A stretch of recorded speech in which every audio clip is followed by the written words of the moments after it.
আমাদের সামনের মার্কেট রাজা মেনশনেও হাঁটু পানি হয়ে গেছে এবং জিন্দাবাজার পয়েন্টেও পানি হয়ে গেছে।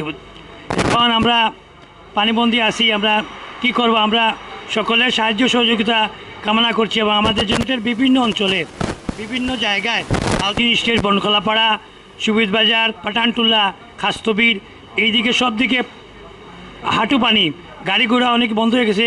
সিলেটে বিভিন্ন জায়গায় যানজট শুরু হয়ে গেছে, যানজটে মানুষ চলাফেরা করতে পারছে না।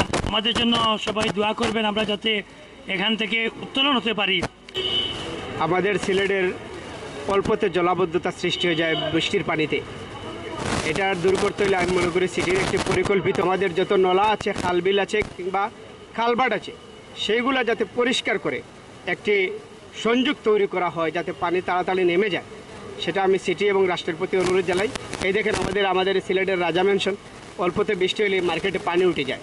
মার্কেট কমিটি আমি মনে করি তারাও এই কীভাবে কোথা থেকে পানি আসে সেটা তারা খুঁজুক, একটা সমাধান বের করুক।